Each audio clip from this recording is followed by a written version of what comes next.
I did a video yesterday where I talked about my biggest fear as a mobile DJ. And for me, it's equipment failure. It just freaks me out. Now, what I've done is try to be proactive about this. And I've gotten premium equipment. I've got what I feel like are solid, quick backup plans. That doesn't mean I'm never going to have equipment failure again, but the likelihood is a lot less. I don't have to live in this stressful state where I'm at an event and something could just go pop any time. I've got backup plans for this stuff, and I do my best. So I've done something about it. Which brings me to what I want to talk about today.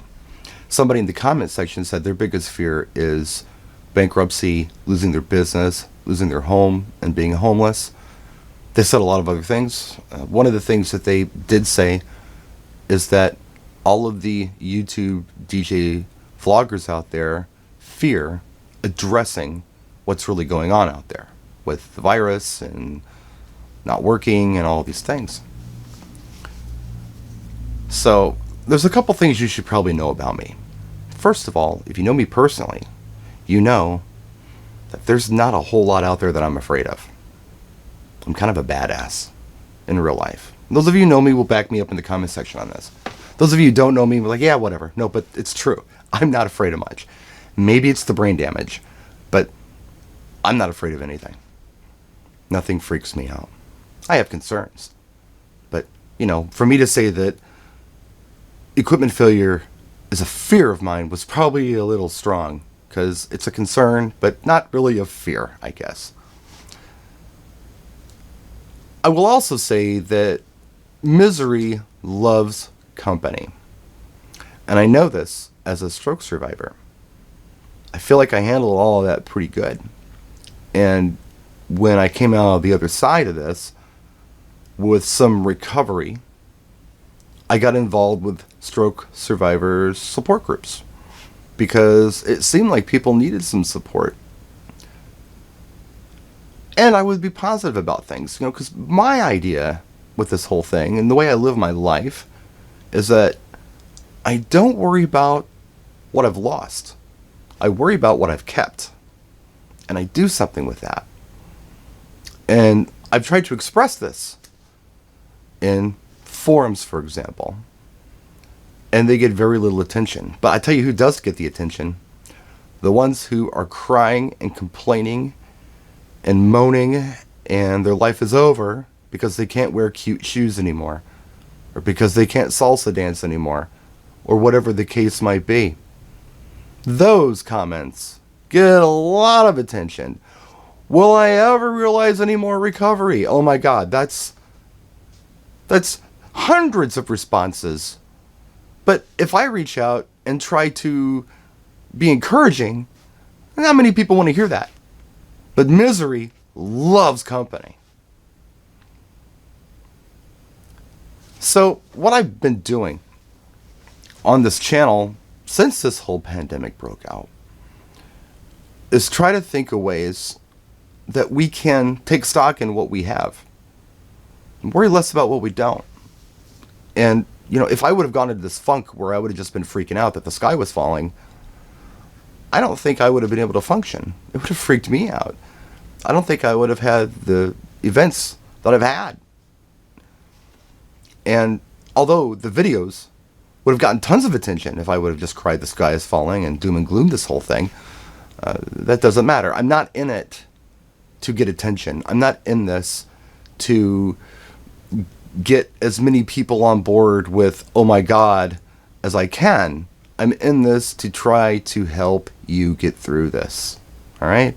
Now, I don't have the answers. I don't know what you're going to do to turn things around. I do know that there are a lot of DJs out there who did not take this business seriously. And maybe they do something else, on the side, or maybe they do something full-time in the DJ on the side. A lot of these folks may not be DJs when this is all over with. There are those of us who don't really do anything else. I would be one of those people. It's kind of unfortunate. I mean, I suffered this debilitating thing, and I was able to come back despite what everybody told me. At first, you weren't going to live. Then you're going to live, but you're going to be blind and paralyzed for the rest of your life. And then I finally like got my sight back and I learned to walk. And then it was like, well, you'll never DJ by yourself again. And guess what? I did. I drive. I do everything a normal person does. I do it different than I used to, but I still do it. And it's not because I listen to the naysayers and the doom and gloom people. So I know the power of trying to think positive. I know the power of working with what you have instead of mourning what you lost. It's powerful, folks. It really is. It's gotten me by in life. My life has not been easy. Have I had bankruptcy? Yeah, I have. Have I lost my home? Yes, I have. Have I looked around and said, gee, where am I going to sleep tonight? I've done that, okay? So this is not the worst thing that's ever happened to me. Am I going to my savings? Yes, I am. Am I getting help from family? Yes, I am. Am I asking you for anything? No, absolutely not, because I'm going to work it out, because that's what I do, and that's what I encourage others to do. So I'm trying to be helpful. I'm not trying to pretend it's not happening, because it is happening. I mean, obviously it's happening.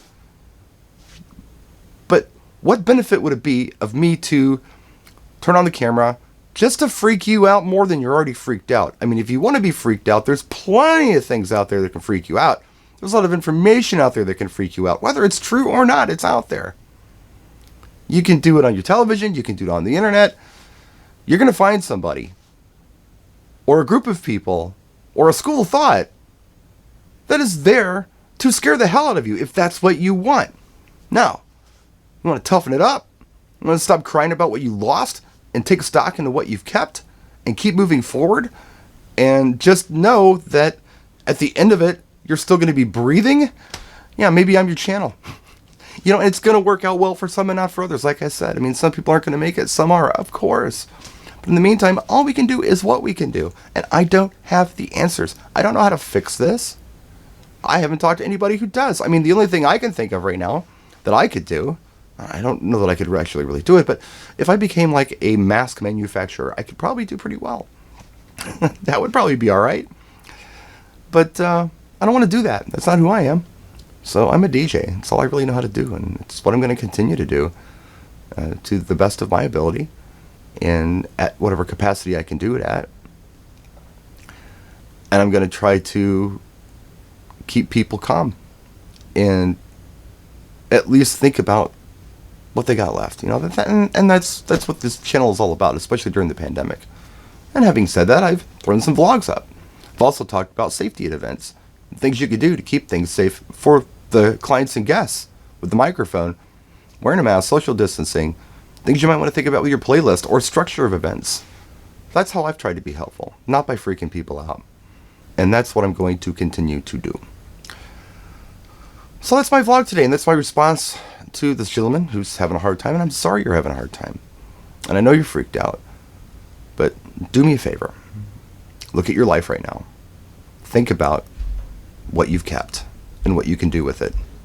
Don't worry about what you've lost. You can't get that back right now. Worry about what you've kept. That's it. We'll see you next time, guys. Take care of yourselves, take care of each other, stay safe, practice, and enjoy.